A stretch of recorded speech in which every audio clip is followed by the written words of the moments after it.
Morning student बच्चों, आज की वर्चुअल क्लास में मैं आपको ज्ञान सागर पाठ 8 एवरेस्ट की चुनौती के प्रश्नोत्तर करवाने जा रही हूँ। संसार के सबसे ऊंचे पर्वत शिखर को किस किस नाम से पुकारा जाता है?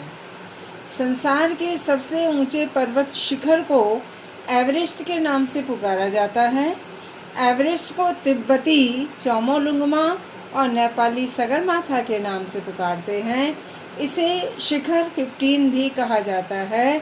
इसका सबसे पहला नाम शिखर 15 ही था। नंबर 2, लेखक को सांस लेने में कठिनाई क्यों होने लगी? लेखक को सांस लेने में कठिनाई इसलिए हो रही थी क्योंकि बूटों में लगी कील की वजह से सिलेंडर से मुंह तक ऑक्सीजन ले जाने वाली नली में छेद हो गया था और ऑक्सीजन कहीं से निकल रही थी। प्रश्न नंबर 3 है, हिलेरी की चिमनी लेखक के लिए चिंता का विषय क्यों बनी हुई थी? हिलेरी की चिमनी लेखक के लिए चिंता का विषय इसलिए बनी थी क्योंकि यह चट्टान और बर्फ के ढेर के बीच 13 मीटर ऊंची खड़ी है।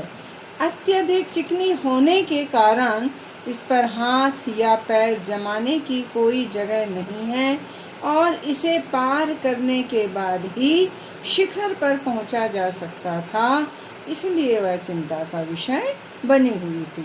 प्रश्न नंबर 4 है, लक्ष्य तक पहुंचते पहुंचते लेखक को क्यों लगा कि चढ़ाई कभी खत्म नहीं होगी? लक्ष्य तक पहुंचते पहुंचते लेखक को ऐसा इसलिए लगा क्योंकि हिलेरी की चिमनी पार करने के बाद भी कम ढलान वाली पहाड़ी पार करने में बहुत समय लग रहा था और आगे का संघर्ष और भी कठिन होता जा रहा था। सांस लेना पहले से ज़्यादा मुश्किल हो गया था। हर कदम थका देने वाला साबित हो रहा था। इस वजह से लक्ष्य तक पहुंचते पहुंचते लेखक को लगने लगा कि चढ़ाई कभी खत्म नहीं होगी। प्रश्न नंबर 5 है, एवरेस्ट शिखर पर चढ़कर उन्होंने क्या क्या देखा? सबसे पहले उन्होंने देखा कि पिछले दल द्वारा गाड़ा हुआ तिरंगा झंडा जो अभी तक लहरा रहा था उसको देखा।